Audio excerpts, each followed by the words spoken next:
Salut tout le monde. Alors, petite intro pour vous dire que là, ce que vous allez voir, c'est la réupload de la vidéo le Metal sur Ring de Catch. Donc, cette vidéo a été bloquée 48 heures après sa sortie. Donc là, j'ai modifié juste ce qui gêne. Enfin, pour le blocage dans tous les pays. Alors, cette vidéo va être quand même bloquée partiellement dans les pays, plutôt les pays de l'Est, comme la Russie. Donc, ceux qui sont là, pensez à prendre un VPN. Voilà. Allez, bon visionnage. Et c'est parti pour ce nouveau métal vu d'un autre œil. Comme vous savez, moi, j'adore le métal et aussi le catch. L'union des deux est parfaite. Que ce soit les shows ou les thèmes des catcheurs, on peut se faire plaisir en plus avec un bon son qui nous envoie par-dessus la troisième corde. Alors dans cette vidéo, je vais parler de la WWE pour la raison que c'est la plus connue dans le monde. C'est celle qu'on regarde plus souvent grâce à AB1.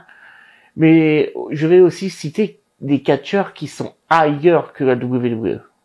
Alors cette vidéo va être divisée en 3 parties et on va commencer la première, ce sera l'utilisation de la musique métal dans les shows. Alors, le métal, comme toute autre musique, est utilisé dans les shows, soit en introduction d'ouverture, ou pour les entrées des superstars. La WWE a ses propres musiciens, mais certaines superstars font appel à des groupes pour écrire leurs thèmes, ou ils utilisent une piste déjà présente dans leur discographie. Et comme je dis dans une autre vidéo, le premier groupe qui m'a marqué dans le monde du catch, c'est Motorhead, avec le thème d'entrée de Triple H.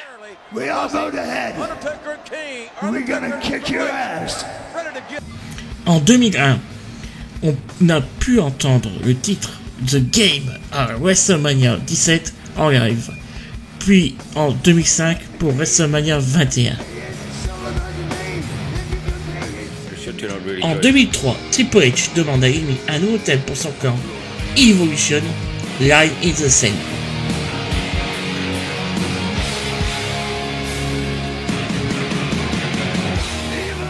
Et en 2006, King of Kings apparaîtra à WrestleMania 22, mais ce thème sera plus tard pour annoncer The Authority, quand Triple H sera au pouvoir de la WWE.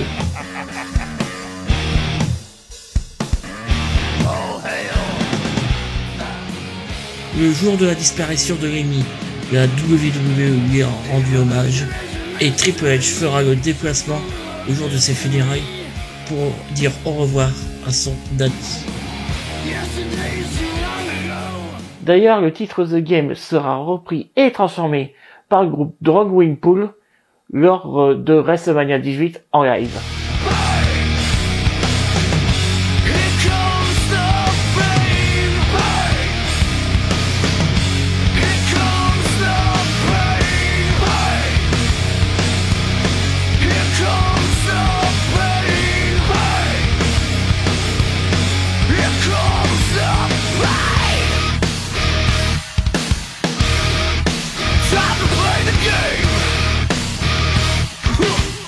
Je vais parler maintenant de Bray Wyatt. Donc lui, il a fait appel à 2 groupes pendant sa carrière. Alors pour la première fois en 2013 dans son personnage de mangeur de monde, c'est Marcos Ezreal, si je prononce bien, qui a fait la chanson live In Fear.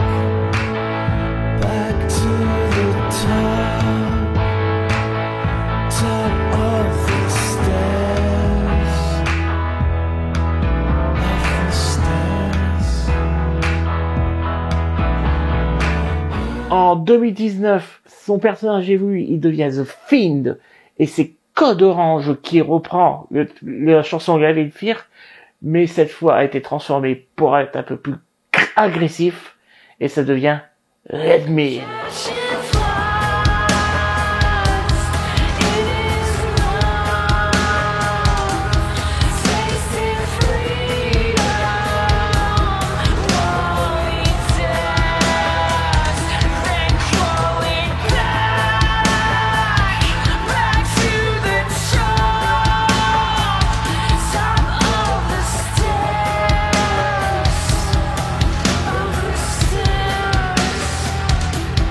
Et en 2002, pour son retour, il utilise une nouvelle chanson que maintenant les fans de catch connaissent, Shadow.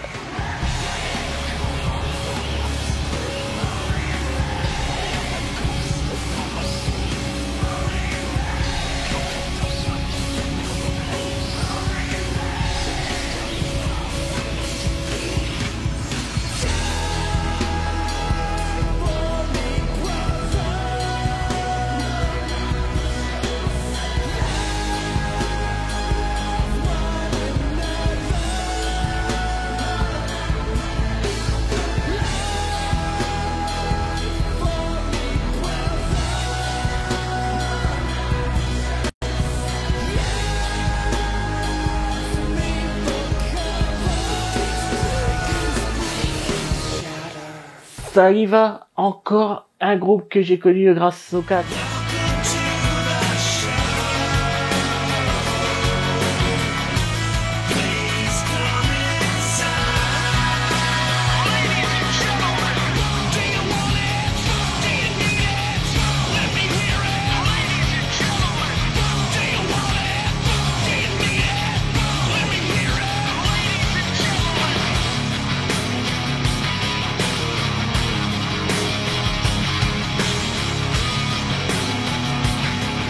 Originaire de la ville du rock, Memphis, Tennessee, a aussi fait des chansons pour des catcheurs.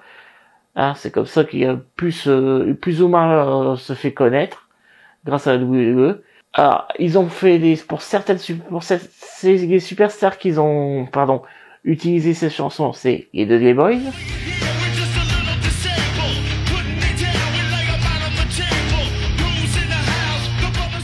Batista,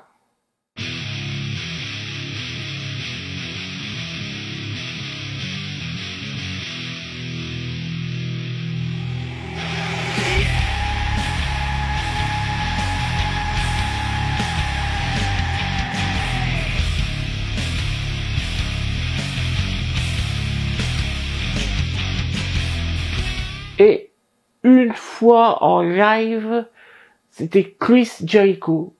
Mais ce dernier, on en parlera plus tard.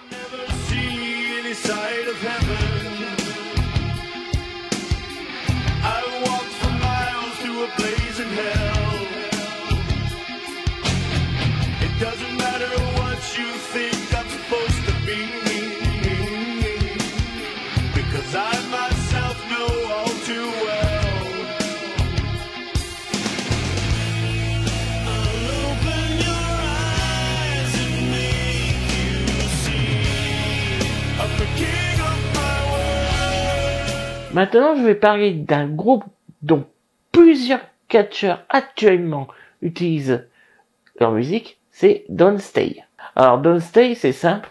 Vous tapez ça sur Google, ça va directement donner WWE. C'est tellement lié au catch. Alors, ce groupe a été formé en 2002 et il a écrit pour plusieurs catcheurs, donc Dolph Ziggler,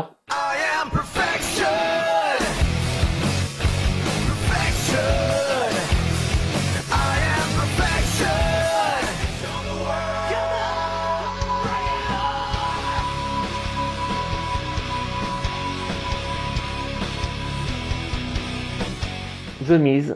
Awesome! I came to play. There's a price to pay.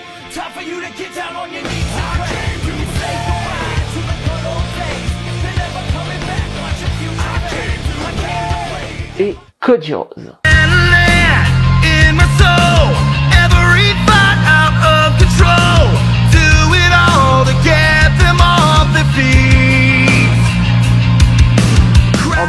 2007, Doomsday écrit Redesign, Rebuild, Reclaim, et la bande son peut vous faire deviner le catcheur qui se cache derrière.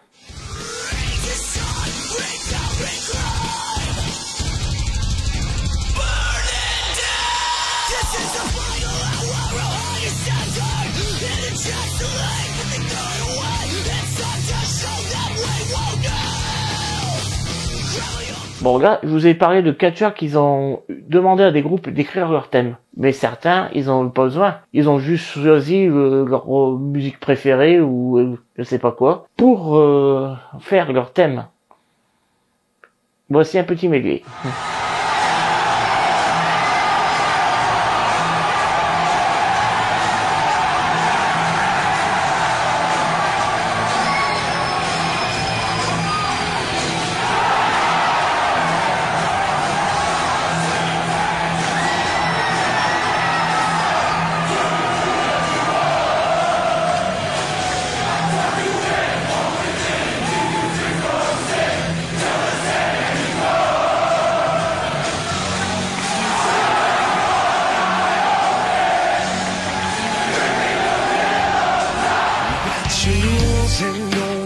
All designed to keep you safe. But when rules start getting broken, you start questioning your fate. I have a voice that is my savior, hates to love and loves to hate. I have a voice that has the knowledge and the power to your fate. On this day, I see clearly everything has come to life. A better place in a broken dream, and we'll leave it all behind.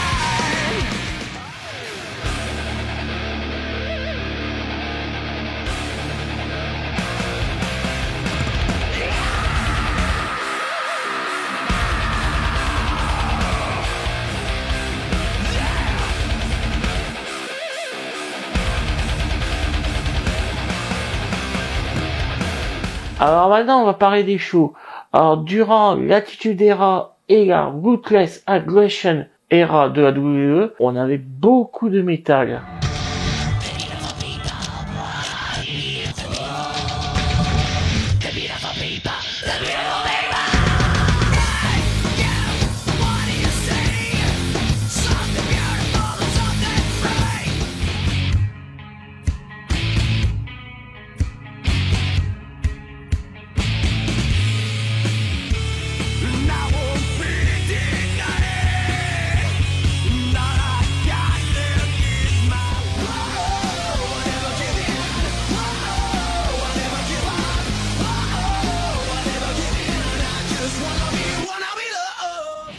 Maintenant, le métal n'a pas vraiment disparu, mais est beaucoup moins présent qu'à l'époque. Maintenant, on fait plus place à d'autres musiques, d'autres variétés, mais rien de tel du musique brutale et puissante pour accompagner les shows et les talk shows.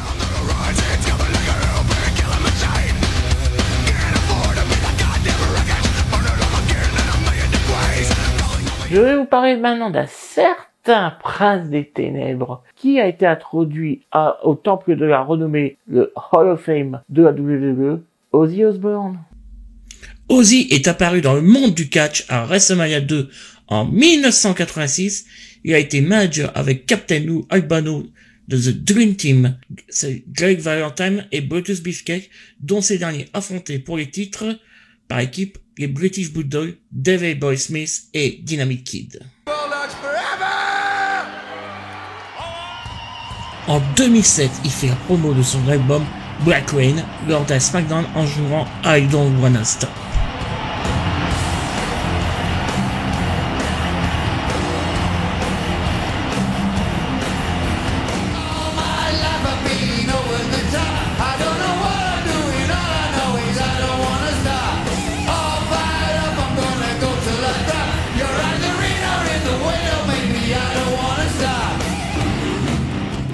Deux ans plus tard, il sera le guest host de WWE Raw. Il prendra le contrôle du show pour la soirée. Welcome to Monday Night Raw! All aboard! Et pour certains catcheurs qui se reconvertissent à Hollywood, d'autres toujours en carrière préfèrent faire de la musique, maintenant on va parler de Fozzy avec son leader Chris Jericho.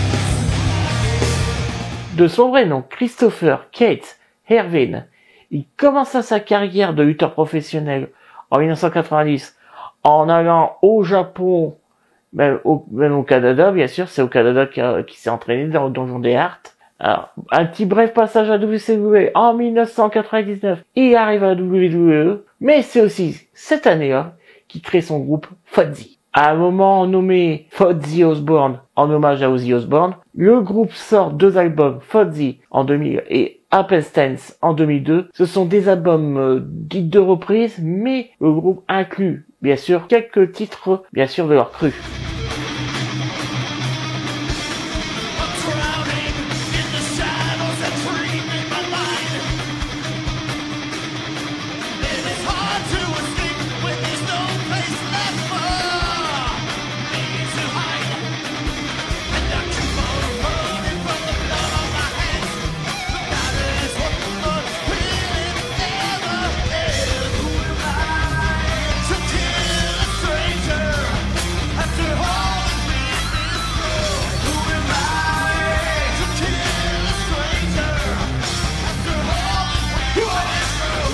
En 2005, ils écrivent leur propre album All That Remains qui révélera le groupe au grand public. La WWE leur fera une promo en prenant le titre Enemy pour le pay-per-view Nowhere 2005. C'est cette année-là aussi que Chris Jericho prendra une pause de 2 ans dans le catch afin de s'occuper de son groupe.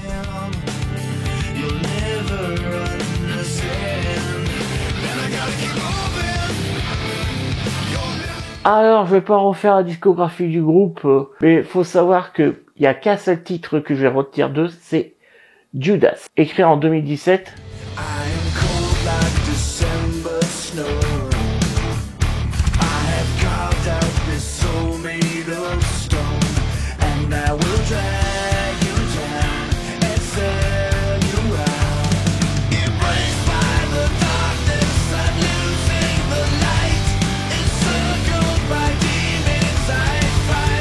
Et c'est aussi le nouveau thème de Chris Jericho pour son entrée à la EW, la All Elite Wrestling.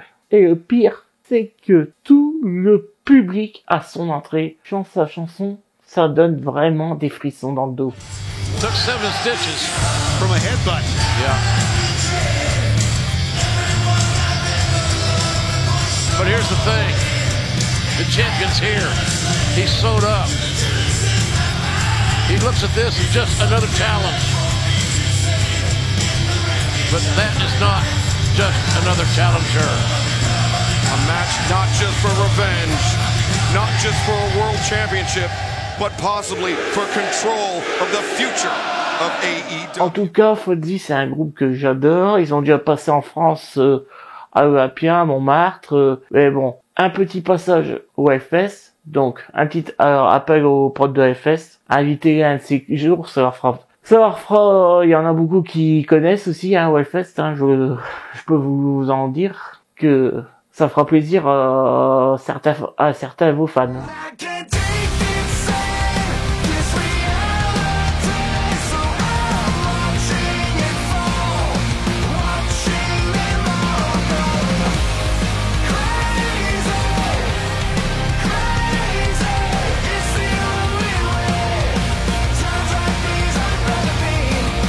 Et voilà pour ce méta vue d'un autre œil entre le méta et le catch. Bien sûr, d'autres méta vue d'œil est à venir. Donc, continuez à me suivre, hein, vous abonner. Et on se revoit dans une prochaine vidéo.